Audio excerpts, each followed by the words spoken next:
Bonjour à tous et à toutes. Aujourd'hui, on va être ensemble pendant 45 minutes pour euh, un webinaire sur la loi de Normandie. Loi de Normandie, qui est une loi quand même relativement intéressante.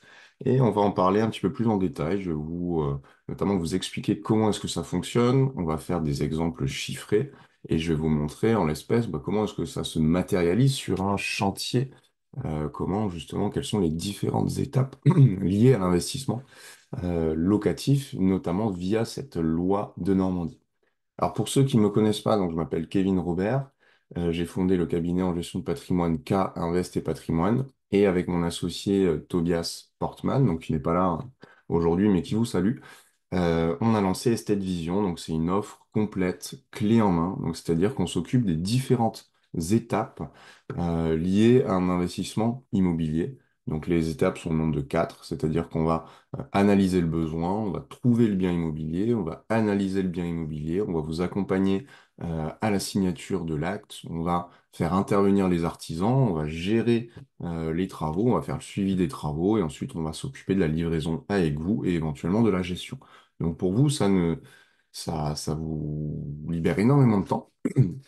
Et nous, on met à votre disposition notre expertise justement pour que vous puissiez continuer à investir dans l'immobilier et éviter les différents écueils qu'il pourrait y avoir.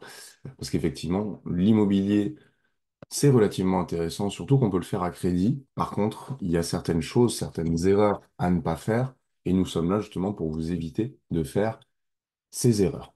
Alors normalement, vous voyez bien mon écran. Comment est-ce que je vais structurer le webinaire? Je vais reprendre des bases, notamment par rapport à l'imposition, par rapport au calcul du revenu foncier. On va également parler TRI, donc taux de rendement interne. On va parler participation net-net, pour comprendre comment calculer la rentabilité d'un investissement immobilier et pas juste parler de rendement brut ou rendement net. Ensuite, je vais vous expliquer comment fonctionne la loi de Normandie, parce que elle est pas très compliquée pour certains qui connaissent le Pinel. C'est plus ou moins la même chose, sauf que là, c'est beaucoup plus intéressant et vous allez comprendre pourquoi. Une fois que je vous ai expliqué la loi de Normandie, on va faire une simulation chiffrée avec des vrais chiffres et euh, une participation, justement, un taux, une rentabilité qui est tout à fait cohérente par rapport à ce qui se fait sur le marché, notamment Héraultais, donc Montpellier et alentours, parce que nous sommes basés à Montpellier. Et ensuite, on finira justement pour vous montrer un petit peu qu'est-ce qu'on fait, notamment au niveau des travaux, les fameux avant-après, c'est relativement parlant. Là, on a livré hier soir un bien sur Sète, dans le centre-ville sud de Sète, dont on est particulièrement fiers. Et puis, voilà, je vous montrerai comment est-ce que on arrive à transformer des espaces qui, au préalable, auraient été peut-être auraient rebooté un certain nombre d'investisseurs. Alors, on démarre. L'impôt sur le revenu. Bah oui, si je veux faire un dispositif de Normandie, c'est que je veux investir dans l'immobilier et également baisser mon impôt sur le revenu. Alors, le dispositif de Normandie, c'est un des dispositifs qui existent. À titre personnel, ce que j'affectionne particulièrement, c'est le dispositif de Normandie, c'est le loueur meublé non professionnel ou professionnel en fonction de la situation. Maintenant, c'est vrai que le LMNP a du plomb dans l'aile, donc on ne sait pas réellement où est-ce qu'on va. Donc c'est vrai que le conseil qu'on donne à nos clients, c'est d'aller plutôt sur des montages qui nous donnent une certaine visibilité, notamment via des SCI à l'impôt sur les sociétés. Bien évidemment, ça dépend de la situation de chacun, donc c'est compliqué de donner un conseil. Par contre, on peut brosser les grandes lignes. Donc, comment on calcule l'impôt? L'impôt, c'est un grand sujet en ce moment. Vous avez vu que l'État français a quelques difficultés budgétaires. Ça peut être très grave dans les prochains mois, prochaines années. Tout simplement parce que si l'État n'arrive pas à lever suffisamment d'impôts, ça veut tout simplement dire qu'il risque la faillite, parce que l'État français est surendetté. Et s'il risque la faillite, qu'est-ce que ça veut dire? C'est un scénario à la Grèce, pardon. On va couper toutes les dépenses publiques, on va pas renouveler les fonctionnaires, on va baisser le revenu des fonctionnaires, toutes les fonctions régaliennes vont être assurées, mais avec plus de difficultés. Donc derrière, forcément, l'État se doit de lever de l'impôt. Et quels sont les plus grands postes au niveau de l'impôt? Ben, ça va être la TVA, la taxe sur la valeur ajoutée, et derrière, ça va être l'impôt sur le revenu. Et donc, quand on est salarié, c'est vrai que c'est relativement compliqué d'y échapper. Il y a des optimisations à faire. Le de Normandie est une des optimisations.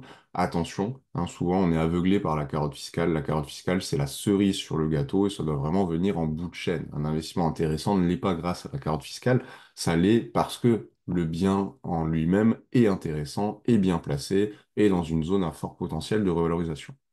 Ici, on a Martin et Justine qui sont mariés, qui déclarent 74 000 euros. Donc Martin une part, Justine une part, ça fait deux parts au niveau du foyer. Il n'y a pas d'enfant ici pour l'exemple. Et donc on applique selon un barème. Donc le barème 1, c'est à 0% jusqu'à 11 294. Et on monte au fur et à mesure 11%, 30%, 41, 45. Attention, hein, souvent il y a une méconnaissance. Si je suis au barème de 41%, ça ne veut pas dire que je suis euh, imposé à 41%. Ça veut dire ce qui dépasse le début de la tranche, donc ici 82 342 euros, eh bien, je vais être fiscalisé à 41% à partir de cette somme-là.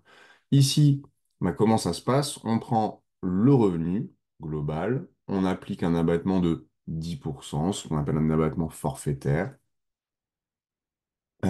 On divise par le nombre de parts, donc on a 33 300, c'est ce qu'on appelle la fraction imposable. Ces 33 300, ben, on fait le calcul hein, au niveau justement des tranches, donc 0 € sur la première. On englobe la totalité de celle à 11%, ça nous fait 1925. Et sur celle à 30%, on dépasse légèrement, ça nous donne 1260 euros. On additionne, ce qui nous fait 3185, et on remultiplie par 2 pour avoir la fiscalité du couple. Ici, pour 74 000 euros déclarés, en partant du principe qu'il n'y a pas de système de déduction, de réduction de crédit d'impôt, j'ai un impôt de 6 300, pardon, 6 371 euros. Donc, c'est qu'il y a probablement quelque chose à faire. Deuxième chose, c'est ce qu'on appelle l'impôt sur les revenus fonciers. Donc maintenant qu'on a compris comment se calcule l'impôt classique, alors je ne suis volontairement pas rentré dans les détails, ça peut être bien plus compliqué que ça, mais l'idée c'est déjà d'avoir la base. La deuxième chose, c'est comprendre comment est-ce que je suis fiscalisé lorsque j'investis dans l'immobilier et lorsque j'ai des revenus fonciers. Parce que oui, j'ai une certaine fiscalité. Alors, la plus connue, c'est la taxe foncière, hein, c'est une fiscalité, on va dire, plus communale, départementale, hein, c'est un des leviers principaux justement pour boucler les budgets des communautés de communes notamment, mais j'ai également sur le bénéfice foncier, au niveau de mes loyers, au niveau de mes revenus fonciers, je vais être fiscalisé. Vous avez le choix entre deux régimes. Le premier, c'est le micro-foncière. Alors, je le déconseille, clairement. Je le déconseille, mais beaucoup de personnes sont au micro-foncier. Comment ça marche? J'ai mes loyers. Sur ces loyers, j'ai un abattement de 30% et ensuite je suis imposé sur 70% restant. Donc imaginons que j'ai 10 000 euros de loyer, j'ai 3 000 euros d'abattement, je suis imposé sur 7 000 euros. Ces 7 000 euros sont imposés euh, en fonction de la tranche marginale d'imposition, pardon, et des prélèvements sociaux. Prélèvements sociaux, ce qu'on appelle CSG, CRDS, hein, c'est 17,2%, et la tranche marginale d'imposition, rappelez-vous, on l'avait vu ici, ça dépend, on peut être à 0, mais on peut également être à 45. En moyenne, on est à 30%. C'est la moyenne en France. Donc ça veut dire quoi? Ça veut dire que mes 7 000 euros sont fiscalisés à 30 plus 17,2, ça fait 47,2. Donc 47,2 de 7 000 euros, grosso modo, on est à 3 500 euros. Donc j'ai mes différentes charges, mais en plus j'ai 3 500 euros de fiscalité. À la fin, il me reste pas grand-chose, hein. Si je fais 10 000 moins 3 000 moins 3 500, ça me fait 3 500 euros. C'est pas incroyable si je suis encore endetté pour payer la mensualité.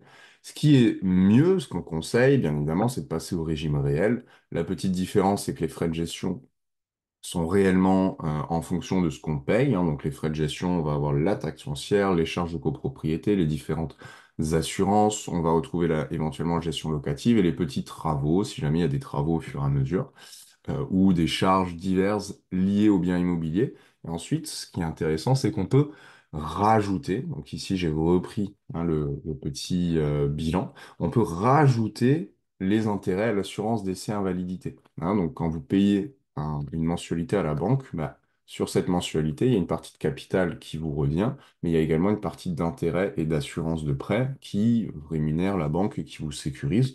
Alors, l'assurance décès invalidité, souvent, on peut l'optimiser. Les intérêts, c'est plus compliqué. Mais donc, ça vient baisser, enfin, ça vient augmenter les charges et donc ça vient baisser le bénéfice foncier. Ce qui fait que votre imposition, elle va être, hein, le delta va être plus faible. Donc souvent au début de prêt, on a peu de bénéfices fonciers, mais au fur et à mesure que le prêt avance, on a moins d'intérêt et donc forcément le bénéfice foncier augmente. Donc il faut être très vigilant, hein. On peut se faire, on peut se faire surprendre. Donc ça ce sont les deux notions à maîtriser. À minima, comprendre comment je suis fiscalisé, comment je calcule mon impôt. Et la deuxième chose, bah, lorsque j'investis dans l'immobilier, sans parler de montage complexe, quand j'investis en nom propre, simplement dans l'immobilier, en nu, parce que là on est sur du nu, hein, on ne parle pas de meublé, eh bien voici comment est-ce que je suis fiscalisé. Donc l'idée, c'est quoi avec le dispositif de Normandie? Eh ben, ça va être de travailler hein, sur ce qu'on appelle une réduction d'impôt globale. Donc travailler et sur l'imposition du foyer fiscal et éventuellement sur la petite imposition que l'investissement a rajoutée. Mais ça, on le verra dans une simulation. Deuxième concept. Troisième concept, l'effet de levier crédit. Pourquoi est-ce que on s'enrichit grâce au crédit? Eh bien, c'est assez simple à comprendre, hein. Lorsque je paye 1000 euros à la banque, partons du principe que c'est sur 1000 euros, on a 700 euros de capital. Donc, c'est-à-dire que si je revendais le bien immédiatement demain, hein, j'ai payé une mensualité de 1000 euros, je revends le bien, par le principe qu'il est, la valeur n'a pas du tout bougé, eh bien, j'aurais récupéré 700 euros. Donc, 700 euros dans ma poche, mais les 300 euros, c'est à la banque. C'est comme ça d'ailleurs qu'elle se rémunère. Lorsque j'achète ma résidence principale, je suis propriétaire de ma résidence principale, mais je paye 100% du prêt. Lorsque j'investis dans l'immobilier locatif, eh bien, je vais payer moins, tout simplement parce que le locataire va m'aider en tout ou partie pour payer cette mensualité. Et donc, il y a un enrichissement qui se crée plus rapidement parce que je vais justement être aidé par le locataire pour pouvoir développer mon patrimoine immobilier. Et donc, comment justement on calcule bah, le rendement interne d'un investissement immobilier pour voir si c'est pertinent? Combien est-ce que ça me coûte? Souvent, on entend parler de rendement brut, rendement net. C'est une première ébauche, mais le plus important, ça va être combien me coûte tous les mois l'investissement et quel est le rendement de ce que ça me coûte. Alors, soit on est en cash flow positif, ce qui est quand même plutôt rare, ou alors dans des zones assez compliquées ou sur des très grosses opérations, ça peut encore l'être. Soit on est en cash flow, ce qu'on appelle négatif, donc on participe à l'effort. C'est-à-dire qu'on met une somme tous les mois pour compléter. Dans les grandes villes, dans les zones bien placées, on est en participation, clairement. Ou alors envoyez-moi les projets, on les regarde ensemble. Je serais curieux de voir, hein, parce que souvent on oublie la fiscalité ou on oublie différentes charges et on se rend compte qu'il y a quand même une participation. Donc la participation, c'est quoi? C'est ma mensualité de crédit, moins les loyers fois 0,7. Donc pourquoi? Parce que si j'ai 1000 euros de loyer, on va partir du principe qu'il y a 300 euros de charge. Donc on va partir du principe qu'il me reste 700 euros, plus ou moins l'impact fiscal. Donc est-ce que je suis dans un dispositif qui me rajoute de l'impôt? Ou est-ce que je suis dans un dispositif qui m'en enlève? Typiquement, le dispositif de Normandie m'enlève de l'impôt. Et donc là, j'ai ma participation. Donc imaginons que j'ai 200 euros de participation, hein, je dois rajouter 200 euros tous les mois. Eh bien, comment on calcule? Imaginons que je dépose 200 euros tous les mois sur un livret immobilier pendant 10 ans, que je revende au bout de 10 ans, donc je récupère une certaine somme, hein. En plus, pendant 10 ans, j'ai payé la banque, j'ai eu mes mensualités, hein. Donc si j'ai emprunté 200 000 euros, j'ai payé la banque pendant 10 ans, on va dire que je revends 200 000 euros, voilà, ça n'a pas bougé. Par contre, j'ai payé la banque, hein. Donc j'ai un capital restant dû qui est plus faible, on va dire de 100 000.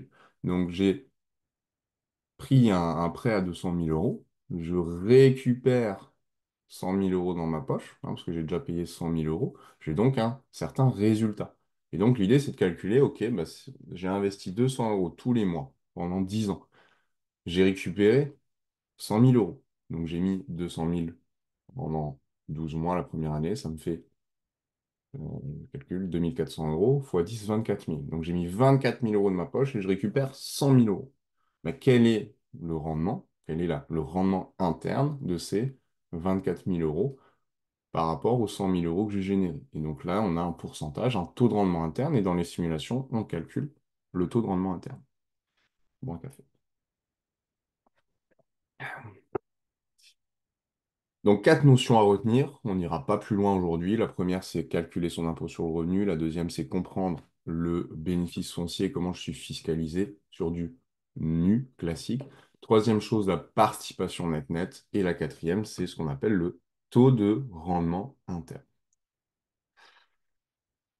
Plutôt que d'opposer des solutions, il est préférable de comprendre leur complémentarité et leur pertinence au vu de votre situation et de vos objectifs de vie. Bien évidemment, chaque euh, profil est différent, hein. C'est-à-dire, certains profils, on va plutôt aller sur cette solution-là, d'autres, on va aller sur cette solution-là. Donc ça demande quand même une étude en amont de savoir ben, vers quel dispositif on se tourne et comment est-ce qu'on investit dans l'immobilier. Parce qu'effectivement, il y a plusieurs manières de faire de l'immobilier. On va retrouver le neuf, l'ancien, et on va retrouver les SCPI. Ce sont les trois grandes familles au niveau de l'immobilier. Dans le neuf, bah, vous avez pléthore d'offres.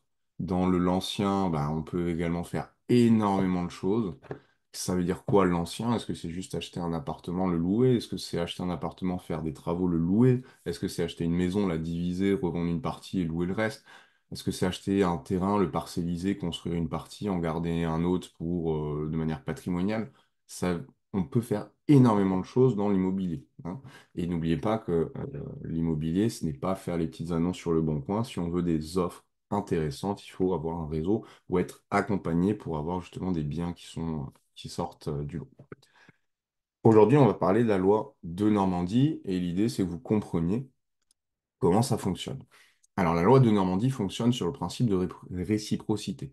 Vous devez vous engager, donc c'est-à-dire vous engager à acheter un bien dans une certaine zone, et on verra le zonage juste après, y faire à minima 25% de travaux comparé à l'enveloppe globale. Et pour ce faire, vous avez jusqu'à 21% du montant de votre investissement. Investissement qui est limité à 300 000 € par an dans la limite du plafond des niches fiscales de 10 000 €. En règle générale, on ne les dépasse pas. Et donc 21%, comment est-ce que ça s'articule? Eh bien, comme le dispositif Pinel, c'est-à-dire que les 9 premières années, on a 2% de réduction d'impôt. Et les trois suivantes, on a 1%. Donc réduction d'impôt par rapport à la valeur du bien. Si j'achète un bien à 200 000 €, eh bien, je vais avoir les 9 premières années, 2% de 200 000 €, ça me fait 4 000 € de réduction d'impôt. Éligibilité. Ben, la première chose à respecter, c'est qu'il faut aller dans une des communes éligibles. Les plus connues sur l'Hérault, ce sont Sète, Agde et Lunel, mais il y en a d'autres. Regardez, je vais vous montrer et je mettrai le lien dans la description. Donc là, on est sur un site qui a été édité le 4 janvier 2024 et qui nous indique qu'il y a eu 842 nouvelles communes, puisque au préalable de Normandie, on avait 222 communes. 842 se sont rajoutées par arrêté le 27 décembre. Et donc là, sur ce site, je peux regarder au niveau notamment de l'Hérault, quelles sont les villes éligibles. Alors pour ceux qui sont héroltais, on va retrouver notamment ici Bédarieux, Cazoul-les-Béziers, Colombier, Florensac, Ganges, Gignac, Loupian, Magalas, Marseillan, Montagnac, Olonzac et Pézenas. Donc ça, c'est pour les nouvelles villes qui se sont rajoutées. Et pour celles justement qui étaient éligibles avant, on va notamment retrouver Sète, Agde et Lunel pour les plus connus. Nous, à notre niveau, nous avons pas mal de convictions sur ces trois zones, hein, Sète, Agde et Lunel. Pézenas également, ce sont les quatre zones sur lesquelles nous travaillons, mais nous ne nous fermons aucune possibilité en fonction justement des conditions de marché et comment est-ce qu'on nous amène les différentes offres. Donc, deuxième chose, ce sont les conditions de travaux. Les travaux de rénovation doivent représenter au moins 25% du coût total de l'opération. Prix d'achat du bien plus coût des travaux. Donc, ce sont des biens relativement anciens avec une poche travaux relativement importante, hein. Ça veut dire que sur un bien qui coûte 200 000 € hors frais de notaire, il faut que les travaux représentent au moins 25%. Donc, ça fait à minima 50 000 euros. Donc c'est un bien qu'on achète 150 000, il faut au moins faire 50 000 euros de travaux, hein. Donc ce sont quand même des biens qui sont dans leur jus. Donc, il faut être très vigilant. Il y a également des conditions à respecter sur les travaux. Le mieux, c'est de faire, par exemple, une facture par ligne de travaux. Donc ça, au niveau de la déclaration, c'est beaucoup plus simple. Et il faut être vigilant à ce que ce soit des travaux qui rentrent bien dans les critères d'éligibilité. Vous avez un avantage fiscal qui va de 12% à 21% en fonction du montant d'engagement, de la durée d'engagement, pardon, 6, 9 ou 12. Ce qu'il faut faire, c'est s'engager sur 6 ans. Au bout de 6 ans, regardez votre situation et soit repartir sur 3 nouvelles années, soit éventuellement arbitrer le patrimoine immobilier.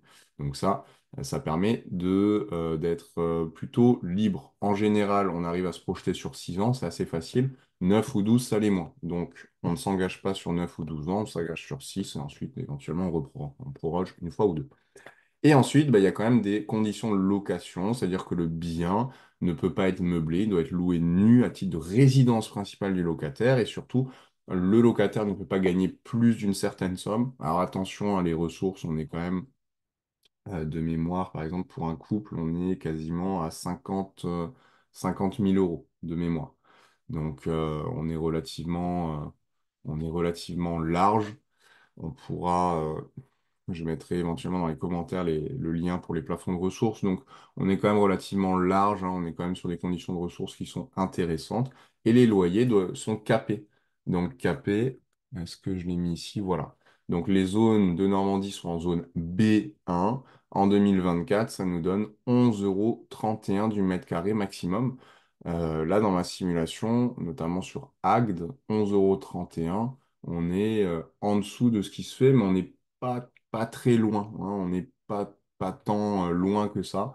Typiquement, sur un 60 mètres carrés à Agde, ça se loue environ 750 euros. Et donc là, si je fais 60 fois 11,31, qui est le plafonnement, on est à 678. Ça nous fait 70 euros en dessous de la norme. Donc au final, on ne perd pas tant que ça sur le loyer. Par contre, bah, derrière, on a le double effet qui coule parce qu'on a la réduction d'impôt qui se matérialise.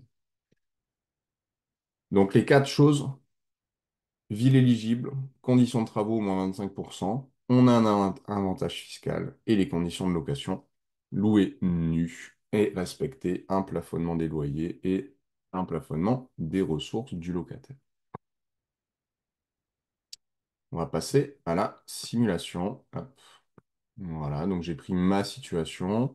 Donc Kevin Robert, salaire et assimilé, donc j'ai mis 75 000 euros. L'impôt sur le revenu ici, 5 294 euros.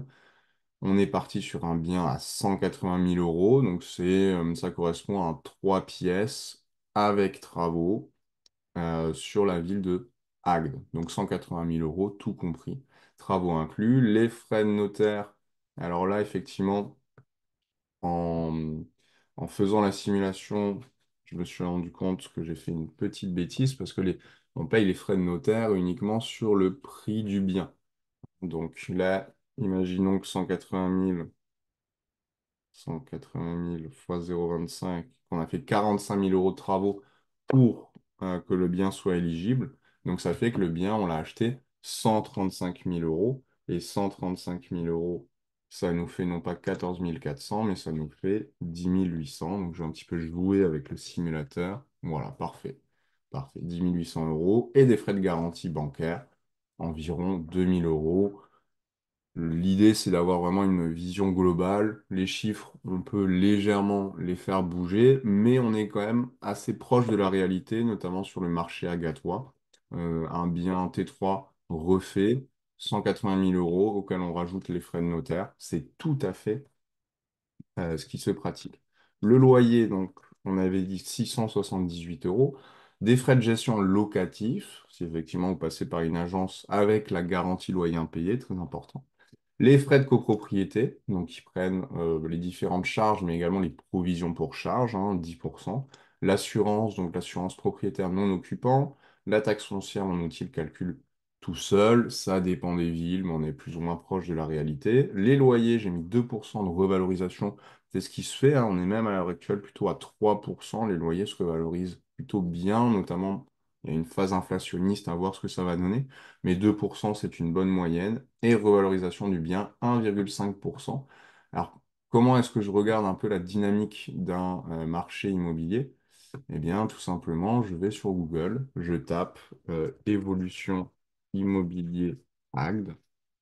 Et donc, bah là, j'ai un certain nombre de sites. Par exemple, Meilleurs Agents me propose des informations. Donc, on voit que le prix moyen, il est d'un appartement à 3 456. On voit qu'il y a des zones justement qui sont beaucoup plus onéreuses que d'autres, hein. Donc ça, dans une analyse, ça s'étudie. Pourquoi est-ce que ici, par exemple, au centre-ville de Agde, je vais avoir des prix qui sont à 2003, alors qu'un peu plus loin, au Gros d'Agde, je vais être plutôt à 4 000 euros. Peut-être qu'il y a... Alors, est-ce qu'il y a une anomalie de marché ou est-ce que ça s'explique réellement? Et donc là, on voit, sur les appartements, bah, en 5 ans, on a fait plus 17% et on voit que depuis le Covid, ça a explosé.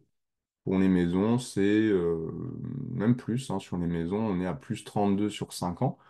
Donc, bah, typiquement, si on a un petit peu plus de budget, par exemple, si on a 260, 280, pourquoi pas essayer d'aller trouver une petite maison avec jardinet pour justement profiter du fait que les maisons évoluent encore plus fort que les appartements. Ça peut, dans le cahier des charges, ça peut être rédigé de telle manière. Et pour revenir sur ma simulation, donc, apport, donc j'apporte les frais de notaire et les frais de garantie. Donc là, je vais modifier, ça nous fait 12 960. J'espère que je ne fais pas d'erreur.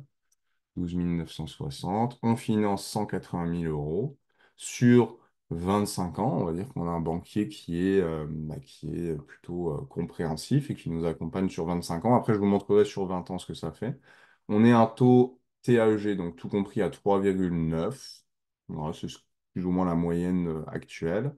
Ce qui nous donne une mensualité de 956 euros. La livraison, on n'y fait pas attention. C'était un ancien outil Pinel que j'utilisais, mais là j'utilise pour le de Normandie également. Donc, part du principe que c'est loué le mois suivant.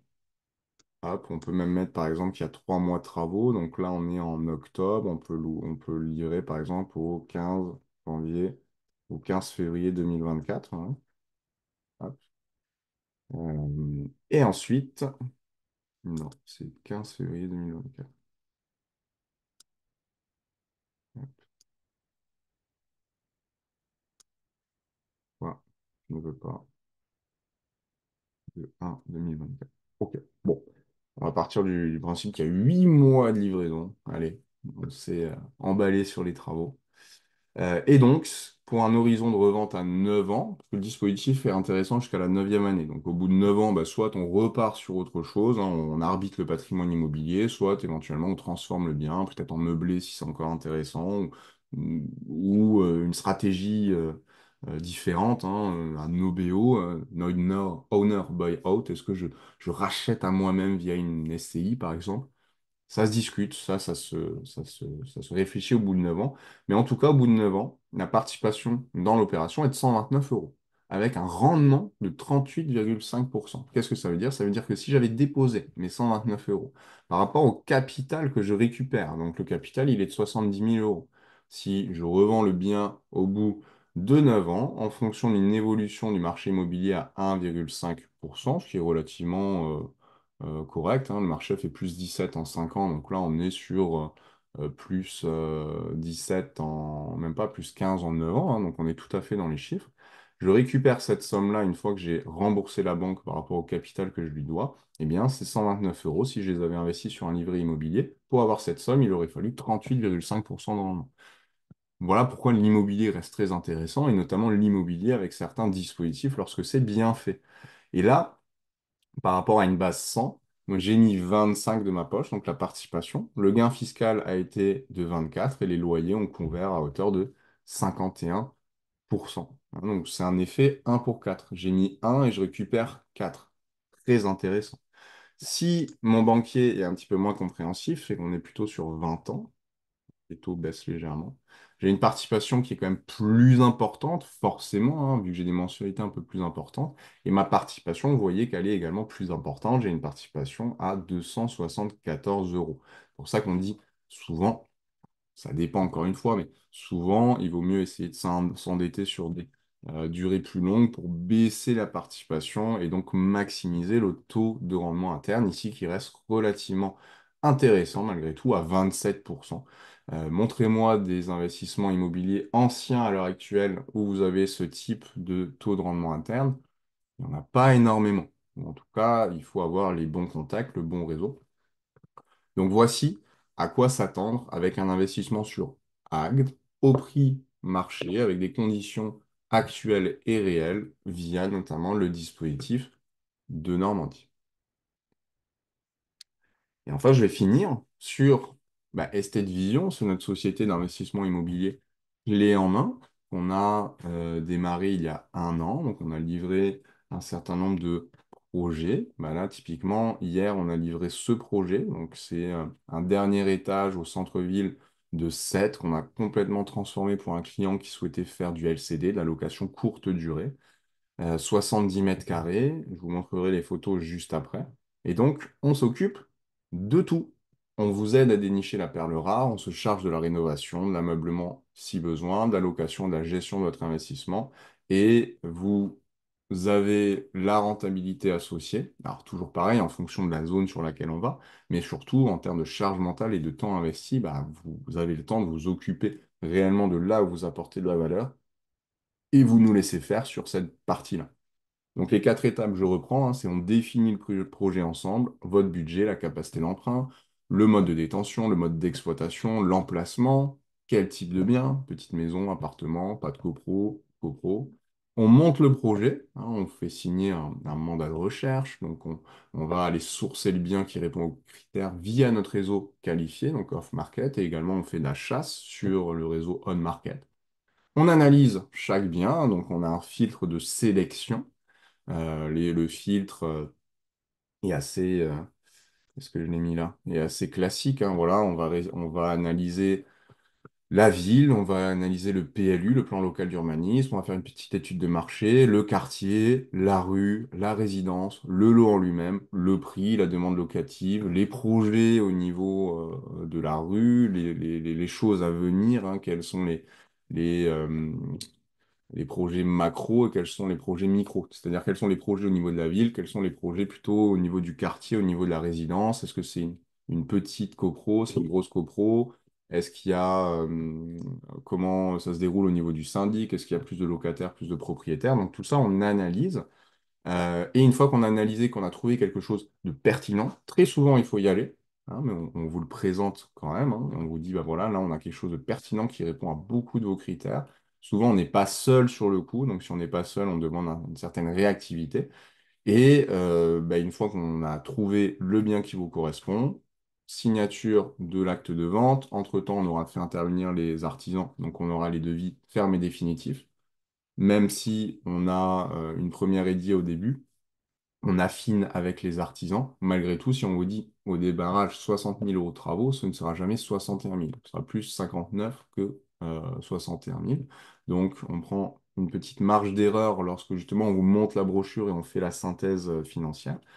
On réalise les travaux avec nos professionnels partenaires, on fait le suivi chantier, on s'occupe des finitions, on s'occupe de la levée des réserves ensemble, hein, pour justement que le bien soit livré conforme aux attentes. Et ensuite, si vous le souhaitez, on peut s'occuper de la gestion locative. Donc c'est une offre complète, clé en main, qui vous permet justement d'être relativement serein sur le temps passé lié à l'investissement. Hop. Donc, voici les photos, livraison. Eh bien, donc les photos avant, donc ça, c'est un de nos projets qu'on a livré sur 7. Alors, si vous voyez le nom de l'investisseur, je vais demander, hein, il est tout à fait, ça ne me dérange pas qu'il y ait son nom. Donc, voici ce que c'était. Donc, loft, enfin, dernier étage, c'était un grenier, hein, si je puis dire. À Grenier, au centre-ville de Sète. C'était des marchands de biens qui ont acheté tout l'étage et qui l'ont découpé. C'est une vente à la découpe qu'on a récupérée grâce à notre réseau d'apporteurs d'affaires. Euh, du potentiel, mais de gros risques effectivement d'y aller, hein. Vous le voyez, il y a les poutres apparentes, très sympathiques. Maintenant, derrière, compliqué quand même de se projeter. Ce qui était intéressant, c'est qu'on avait déjà les doubles vitrages, les Velux, il y avait une partie de l'isolation qui était faite, mais c'est absolument tout. Le reste, il a fallu s'occuper de tout de A à Z. Hop, et je vous montre. Donc, livraison. Ouais, je vais ouvrir toutes les photos et on filera là-dessus. Oui, je veux ouvrir ces éléments. Et voilà ce que ça donne. Donc, la salle de bain, le coin cocooning. On a également travaillé avec une décoratrice d'intérieur pour nous aider justement sur certaines dispositions, certaines mises en place. On a essayé de garder au maximum cet esprit justement de poutre apparente parce que ça fait une réelle différence, notamment si l'investisseur souhaite revendre, hein. Il y a beaucoup de Parisiens qui vont à 7, donc là c'est un bien au centre-ville de 7, et avec les différentes séries télé, vous savez qu'il y a une certaine inflation sur le marché immobilier, notamment des biens immobiliers qui sont de ce type-là, ce qu'on appelle les biens de coup de cœur. Là, typiquement, le projet pour le client, c'est pas de revendre, mais c'est de faire un esprit loft avec 4 adultes et 2 petits lits enfants et de louer en courte durée. Vous savez que 7 est quand même très très touristique, notamment sur la zone juin, juillet, août, septembre, les vacances d'hiver. Euh, on a trouvé une conciergerie juste à côté, juste en bas de l'immeuble. Donc, très important d'avoir une bonne conciergerie partenaire. Et il est loué à partir d'aujourd'hui sur 2 plateformes, celles qui fonctionnent le mieux. Donc, ce sont Airbnb et Booking de mémoire. Voilà, donc ça, c'est le salon. Vous avez vu quand on a mis un petit filet pour rappeler l'esprit sétois, hein, parce qu'on est quand même une ville de pêcheurs. Le client voulait cet aspect floral, hein, donc il a travaillé avec la décoratrice intérieure pour justement avoir quelque chose qui lui correspond, qui lui ressemble.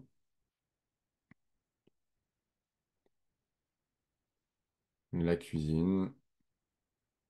Donc tout a été refait, hein, vous voyez, par rapport au démarrage, ça n'a absolument rien à voir. On a trouvé également, on a eu des contraintes pour l'escalier, donc il a fallu trouver cette manière justement de procéder avec un escalier justement montant, tout en gardant en fait un maximum d'espace au niveau de l'entrée. Le coin salon, une autre photo avec justement la cuisine ouverte, l'entrée. Et voici. Rien à voir par rapport au début. Euh, l'idée, hein, c'est justement d'avoir des biens avec travaux. Donc ça, c'est un autre projet qu'on a fait. Donc ça, c'est près de Port-Marianne, c'est au centre-ville de Montpellier, près de la gare. Donc voici comment c'était pendant la démolition. Et voici comment justement on a transformé ce bien immobilier en meublé. Pareil, là, c'est un meublé longue durée. Donc je remets les photos avant et je remets les photos après. Donc, vous voyez, les travaux ne nous font pas peur. Et plus il y a de travaux, déjà, on rentre dans les critères d'éligibilité du De Normandie, hein, sachant que le De Normandie, on n'a pas toute cette partie meublante. Donc, c'est moins onéreux pour le client. Et derrière, justement, ça nous permet d'avoir des biens décotés. On peut faire des offres un petit peu plus agressives parce qu'on a beaucoup moins de concurrence. On est entre investisseurs, on n'est pas sur de la résidence principale. Donc voici pour la présentation de Normandie, dispositif de Normandie. Je vous mets dans les commentaires le lien justement pour les différentes villes éligibles. Je vous mets également notre lien de notre site internet Estate Vision. S'il y a des questions, n'hésitez pas à nous contacter, hein. Je vais mettre notre adresse mail en dessous pour justement toute question complémentaire, toute question liée éventuellement à un projet de Normandie ou autre, hein, parce qu'on fait tout type de projet. On fait notamment le déficit foncier qui fonctionne bien et on fait tout type de typologie d'investissement, hein. Ça va de la petite maison à diviser jusqu'à l'immeuble de rapport en cœur de ville. Donc on est relativement large et on s'adapte justement à tout type de projet pour justement vous accompagner et que ça que vous fassiez pas d'erreur et que vous ayez un investissement qui soit sécurisé. Merci de votre écoute et je vous dis à très bientôt.